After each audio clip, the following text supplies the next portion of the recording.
여러분, 감사해서 감사한 것이 아니라 감사하니까 모든 것이 감사하게 보이더라. 여러분, 이 말 혹시 동의하시는지 모르겠어요. 좋으니까 웃을 텐데, 좋으니까 웃어야죠. 그런데 웃으니까 좋아지더라. 이런 거예요, 이런 거. 이게 실제로 심리학자가 이거를 연구했어요. 심리학자가 이 안면 피드백 이론이라고 그래서 페이셜 피드백 시어리 해가지고 얼굴에 좋은 표정을 지으면 기분도 좋아진대요. 얼굴이 웃음이 가득하면 기분이 좋아진다는 거예요. 반대로 얼굴을 찡그리면 이상하게 마음도 찌그러지고 기분도 안 좋아진다는 거예요. 그래서 똑같은 만화책을 보게 하는데 실험을 했대요. 한 사람은 볼펜을 가지고 이렇게 물고 이렇게 해보는 거고, 또 한 사람은 이렇게 하는 거예요. 자, 그럼 여러분 표정이 하면 어떻게 해요? 뾰루통한 것 같잖아요. 근데 하면 웃는 것 같잖아요. 이렇게 실험을 하고 두 그룹으로 나눠서 똑같은 만화책을 보여줬대요.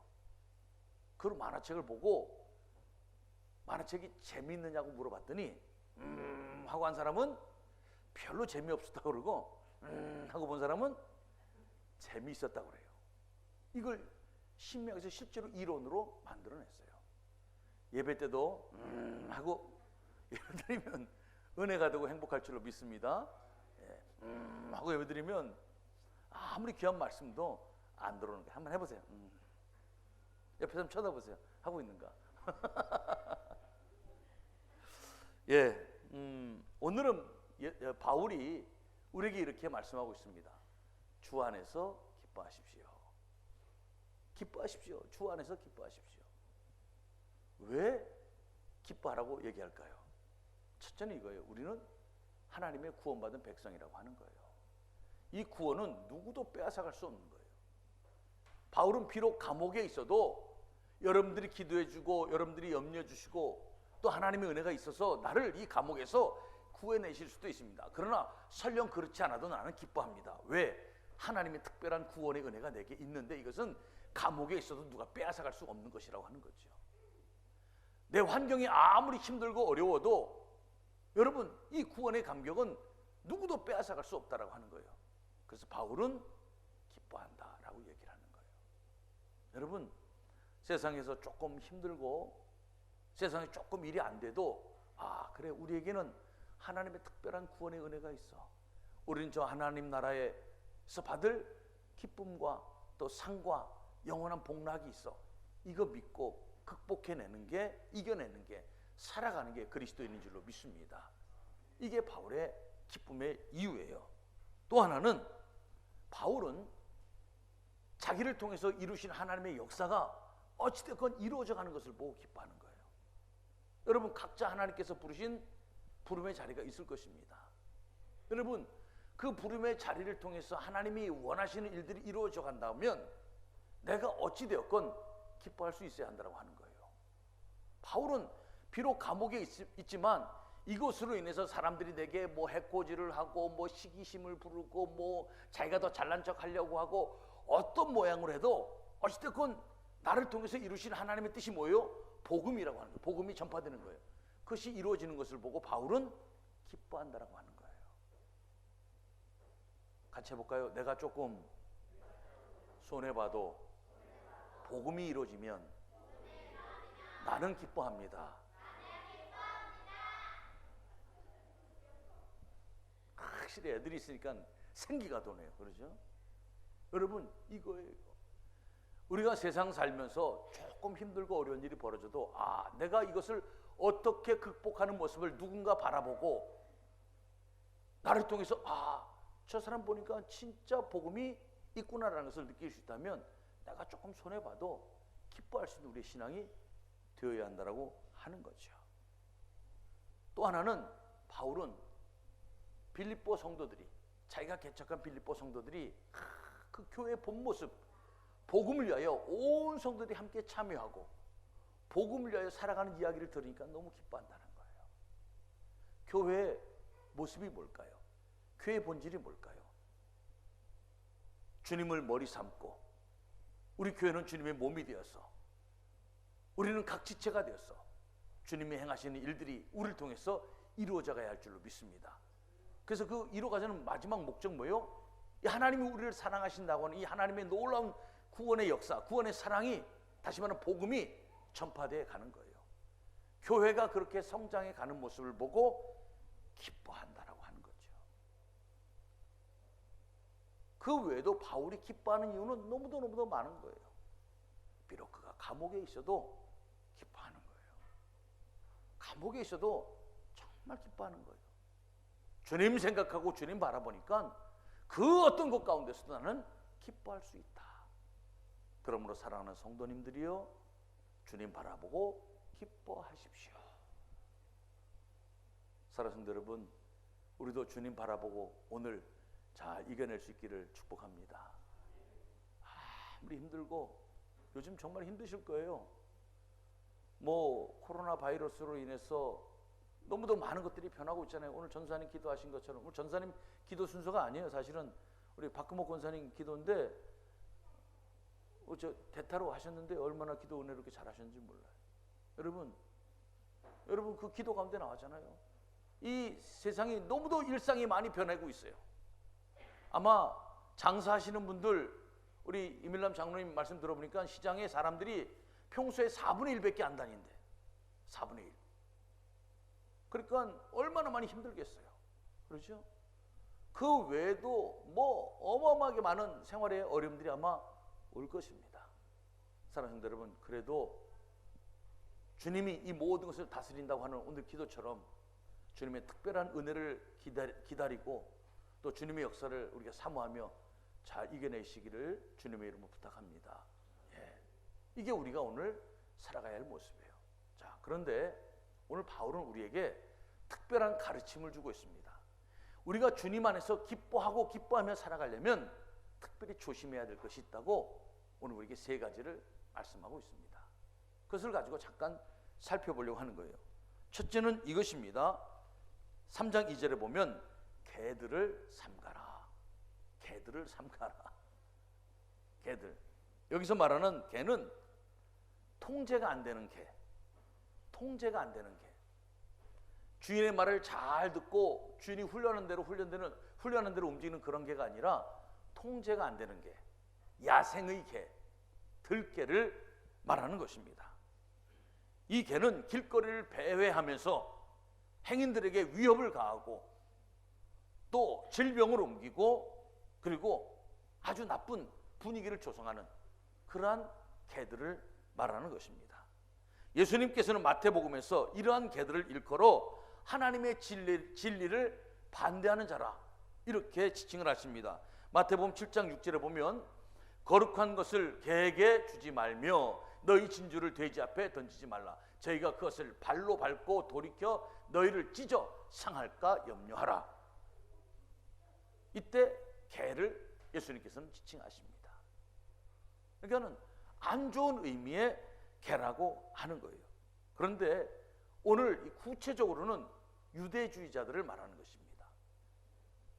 바울은 이 유대주의자들을 향하여 바로 개라고 하는 그 비유를 쓰고 있는 거예요. 그들은 말로는 그럴듯해요. 말로는 그럴듯합니다.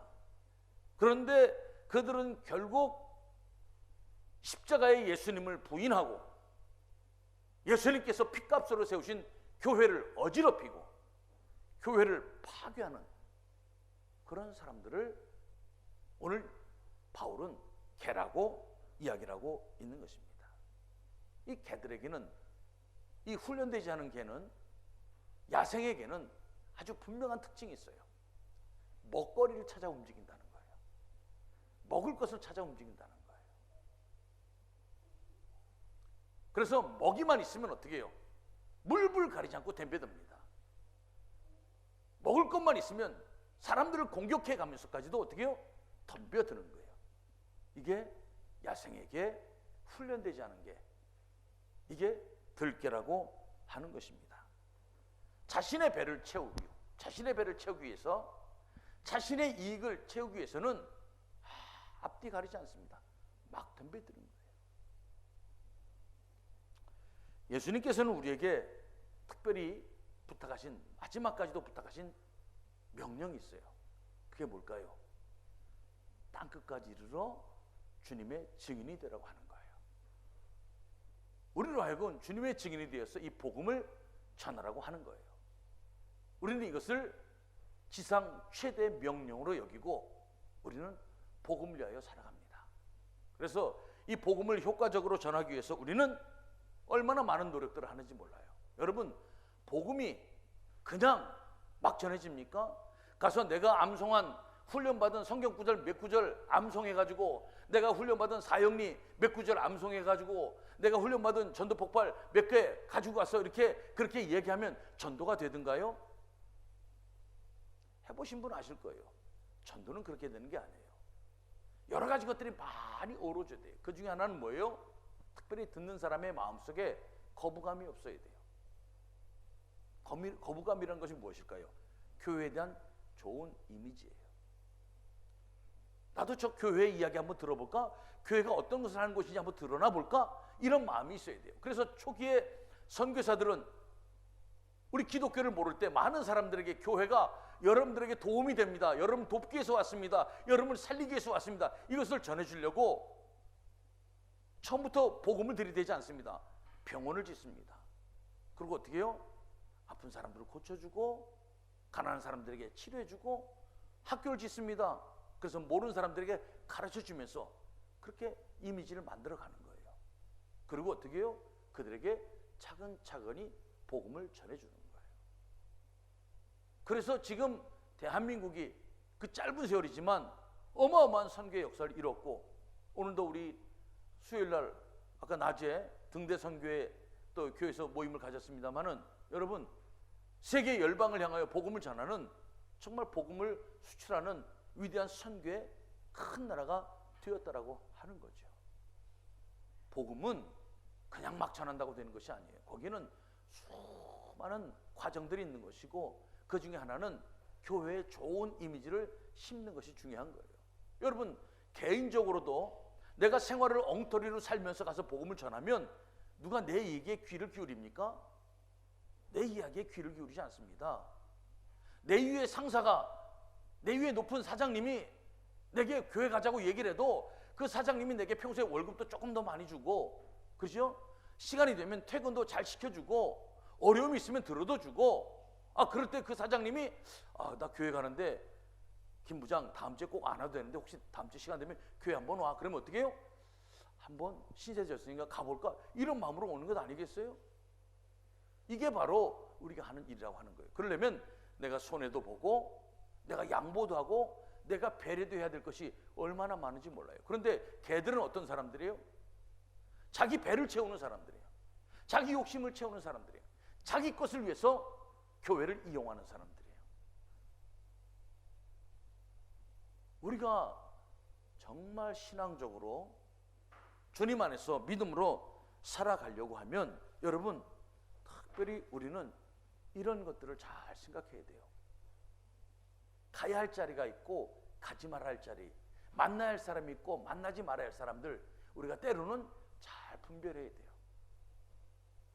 은혜를 생각하는 성도는 그래서 밖에 나가서 이야기를 해도 혹여 교회에 누가 되는 이야기, 교회의 이미지를 깎아내리는 이야기는 어떻게 해요?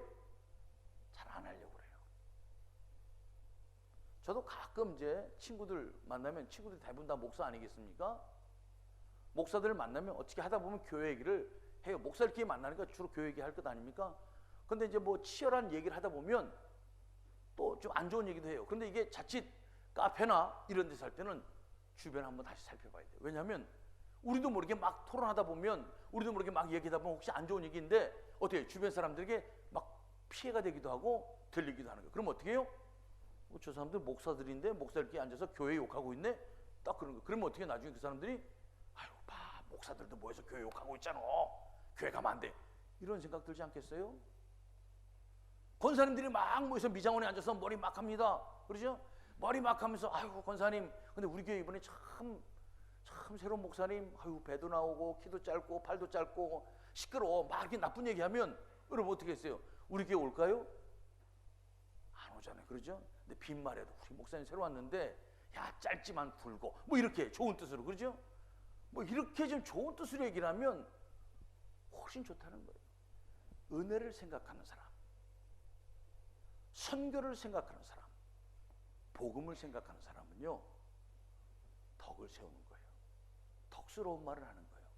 덕스러운 이야기를 하는 거예요. 덕스러운 열매를 맺을 노력하는 거예요. 그런데 자칫 자기도 모르게 성격이 욱하고 나와서 사람들 앞에서 권사님들끼리 막 밖에서 막 큰 소리를 막 세게 얘기하면 어떻게 해요? 저 교회 가면 안 돼, 저 교회 가면 안 돼, 저 봐봐 권사님들이래잖아.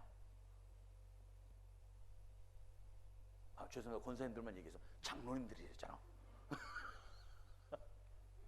우리 교회 장로님들 그런 거 없습니다. 여러분 이게 왜 이런 일이 벌어질까요? 복음을 생각하지 않기 때문에 그래요. 선교를 생각하지 않기 때문에 그래요. 우리 드림의 성도들은요 특별히 해줘야 될 게 있어요.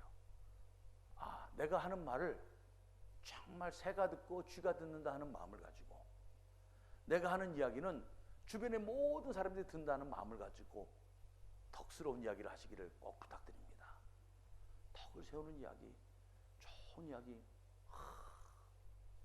우리 교회는 이게 좋아, 우리 교회는 이래서 행복해, 우리 교회는 이게 정말 이래서 은혜가 돼, 이런 얘기를 할 줄 알아야 돼요. 한번 생각해 보세요. 내가 하면 우리 교회는 뭐가 좋을까? 또 지난번에 늘 해봤는데 또 안 하면 또 잊어버리잖아요. 우리 교회는 뭐가 좋을까? 잠깐 생각해 보세요. 자, 준비됐습니까?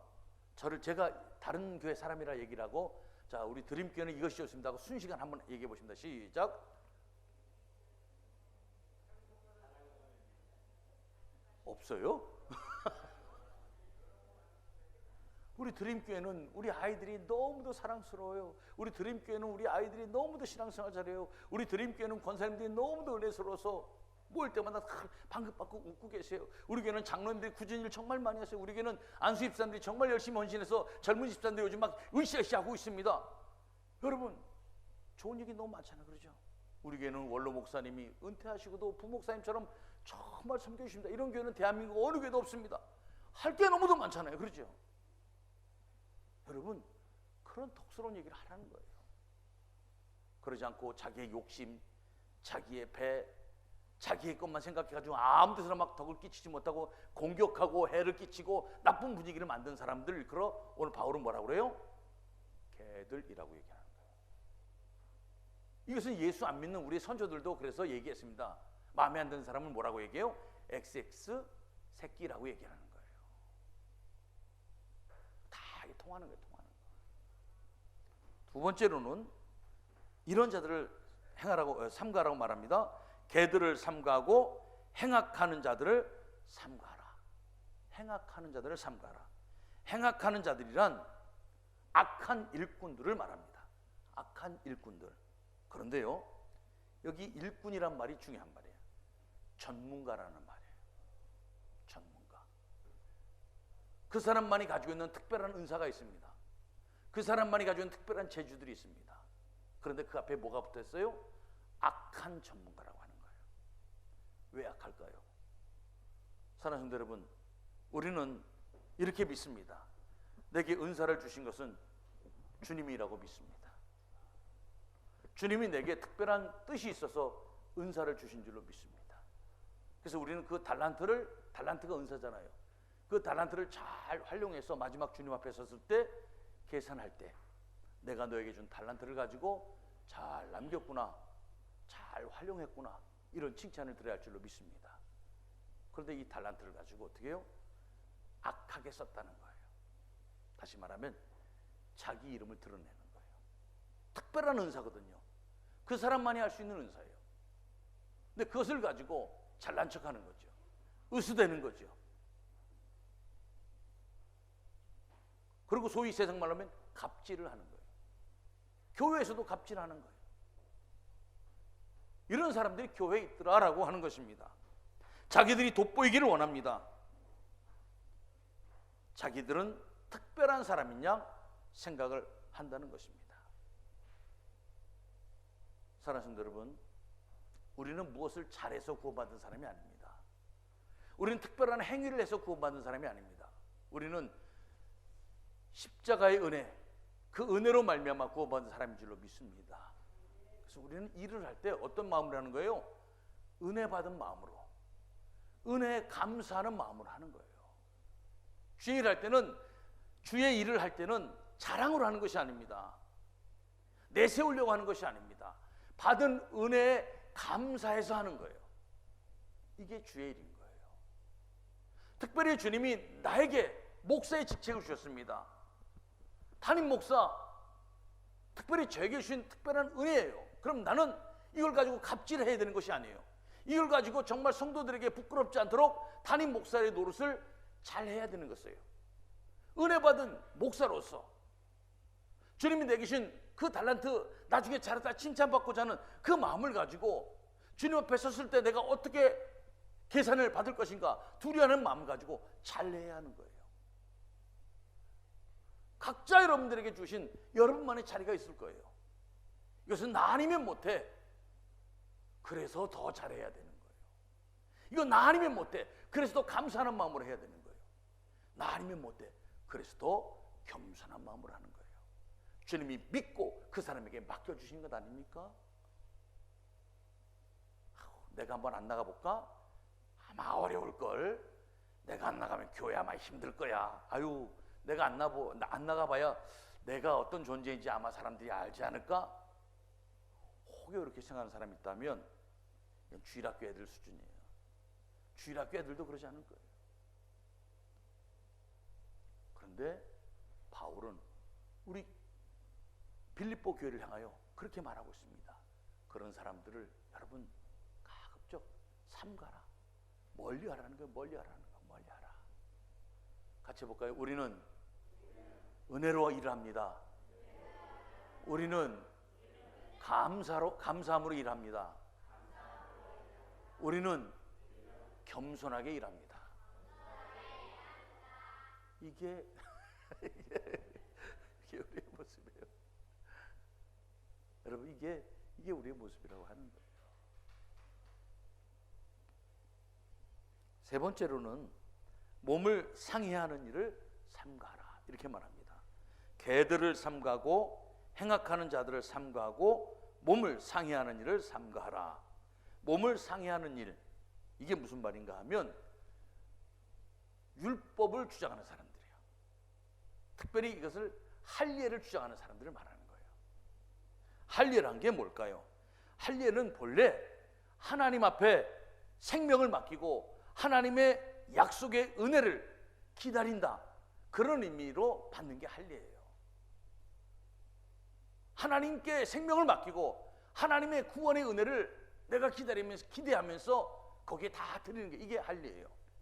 그래서 심지어 여호수아 5장에 보면 가나안 사람들, 아모리 족속 사람들이 막 소문을 듣습니다.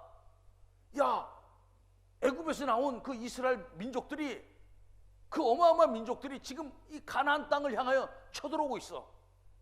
야, 우리 가나안 땅을 자기들의 땅으로 만들려고 저들이 몰려오고 있어. 그래서 그 가나안 족속의 사람들이 막 자기들끼리 모여가지고 막 고민하는 거예요. 대책을 세우는 거예요. 어떻게 하면 이 사람들, 다시 말해 이스라엘 백성들을 막고 쳐부수고 방해할까? 그러니까 이스라엘 백성들은 늘 감시의 대상인 거예요. 그런데 갑자기 이스라엘 백성들이 그들 앞에서 할례를 행합니다. 할례를 행하는 거예요. 할례를 행하면 일주일 이상 남자들은 움직이지 못하는 거예요. 적들 앞에서요. 적이 지금 우리를 노려보고 있는데, 적이 지금 우리를 어떻게 하면 무찌를까 생각하고 있는데, 거기 앞에서 할례를 받는 거예요. 어떻게 그럴 수 있어요? 생명은 주님께 있습니다. 주님께 맡깁니다. 그래서 그것을 믿고 주님의 생명, 주님께서 주신 생명이고 주님의 은혜를 기대하면서 그 앞에서도 주님이 하라고 하면 할례를 행하는 거예요. 그러니까 주님의 은혜를 생각하고 주님 안에 생명이 있습니다, 이것을 이야기하는 게 할례인 거예요. 그런데 어느 순간 바뀌었어요. 진정한 의미는 사라져버리고 행위만 남은 거예요.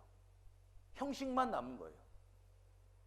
그래서 할 일을 행했느냐 안 했느냐 그것만 남은 거예요. 그런데 지금도 그것을 교회에서 주장하는 사람이 있다라고 하는 거예요. 지금 우리가 받아야 할 일은 예수 그리스도의 십자가의 은혜로 말미암아 우리는 죽었다가 살아났습니다. 예수님의 그 십자가의 은혜로 말미암아 우리는 지옥에서 건져서 천국 가는 백성이 되었습니다. 우린 진노의 자녀였는데 이제는 하나님의 자녀가 되었습니다. 우리 십자가의 은혜 가운데 우리의 생명을 맡기고 십자가의 은혜 가운데 살아갑니다. 할렐루야. 이것을 이야기하는 게 우리가 지금 받아야 할 은혜의 할례라고 하는 거예요. 그런데 아직도 유대주의자들은 어떻게 해요? 율법을 주장하는 거예요. 율법을 이야기하고 있는 것입니다. 바울은 그래서 이러한 사람들에 대해서 뭘 하라고 하는 거예요? 교회는요, 때로는 참 우리가 이해하기 어려운 부분들이 많아요. 그게 바로 은혜라고 하는 거예요. 은혜. 우리는 은혜 가운데 사는 사람들입니다. 그런데 마치 주님 앞에 나와서 내가 무엇을 해야, 공로가 있어야, 율법을 지켜야 하나님 앞에 선다고 생각하는 사람이 있다면 다시금 예수님의 십자가를 무용지물로 만드는 것이고, 다시금 예수님의 십자가를 무시하는 것이고, 예수님에게 다시 한번 못질을 하는 그런 모습이 되는 거예요. 여러분, 우리는 십자가의 은혜 가운데 심령으로 변화를 받아 하나님 앞에 구원의 은혜를 누리며 사는 사람들인 줄로 믿습니다. 여러분, 우리가 그런 의미에서 교회는요, 율법주의, 공로주의 이게 아니에요. 나는 하나님의 십자가의 은혜로 말미암아 오늘 내가 여기 서 있습니다. 이게 늘 살아 있어야 하는 거예요. 우리의 지식과 경험이 아닙니다. 우리의 공로가 아니라고 하는 거죠. 사랑하는 성도 여러분, 바울은 이러한 것들로 따지면, 이러한 공로나 이러한 것들로 따지면 누구에게도 뒤지지 않는 사람입니다. 그래서 4절부터 이렇게 말합니다. 그러나 나도 육체를 신뢰할 만하며 만일 누구든지 다른 이가 육체를 신뢰할 것이 있는 줄로 생각하면 나는 더욱 그러하리니 나는 8일 만에 할례를 받고 이스라엘 족속이요 베냐민 지파요 히브리인 중에 히브리인이요 율법으로는 바리새인이요 열심으로는 교회를 박해하고 율법의 의로는 흠이 없는 자라. 내세울 것으로 말하면 바울은 누구에게도 뒤지지 않는 사람이에요. 그런데 그것을 가지고 바울이 한 게 뭐예요? 예수님을 핍박한 거예요. 그래서 예수님이 다메섹 도상에서 바울에게 나타나셔서 뭐라고 말씀하십니까? 사울아 사울아 내가 어찌하여 나를 박해하느냐. 내가 그렇게 이야기하고 했던 그 율법주의, 내가 그렇게 내세웠던 수많은 공로들, 내가 얘기했던 그렇게 수많은 혈통들, 가문의 이야기들, 자랑할 만한 세상의 수많은 것들을 가지고 내가 그래서 결국 무엇 했는가 하면 예수님을 박해했더라라고 하는 거예요. 예수님을 따르는 스데반 집사님을 향하여 돌을 들고 치는 일을 했다라고 하는 거예요. 그래서 바울이 갈라디아서 6장에 이렇게 고백합니다. 내게는 우리 주 예수 그리스도의 십자가 외에 결코 자랑할 것이 없으니 그리스도로 말미암아 세상이 나를 대하여 십자가에 못 박히고 내가 또한 세상에 대하여 그러하리니. 여러분, 바울은 말합니다. 내가 십자가 외에는 자랑할 것이 없다. 바울의 이야기예요. 오늘 우리는 주님 안에서 어떻게 기뻐할 수 있는가 함께 잠깐 생각을 했습니다. 우리가 주님 안에서 무엇 때문에 기뻐할 수 있는가 다시 한번 돌아보시기 바랍니다. 우리는 예수님의 그 십자가의 은혜로 말미암아 구원받았기 때문에 기뻐하는 줄로 믿습니다. 여러분, 그리고 그 주님께서 오늘 우리에게 복음을 맡기셨다라고 하는 거예요. 이것이 바로 우리 교회가 해야 될 일이라고 하는 거죠. 그래서 바울은 그것 때문에 감옥에 있어도 그러한 일들이 이루어지기 때문에 기뻐한다. 그래서 우리에게 말합니다. 끝으로 다시 말합니다. 꼭 꼭 기억하십시오 이 말이죠. 구원받은 자녀로서 기뻐하십시오. 주님께서 여러분들에게 복음을 맡기셨으니 기억하십시오. 그 복음이 전해지기 위하여 여러분들 기뻐하십시오. 우리가 그 일을 감당해야 된다고 하는 거죠. 다른 사람을 향하여 생각하지 마십시오. 우리가 개가 되지 않기를 바랍니다. 우리가 행악하는 자가 되지 않기를 바랍니다. 우리가 몸을 상해하는 일을 하는 그런 자들이 되지 않기를 바랍니다. 십자가를 자랑하고 구원의 감격을 가지고 살아가는 우리 드림의 성도들 되기를 주님의 이름으로 축복합니다. 기도하겠습니다.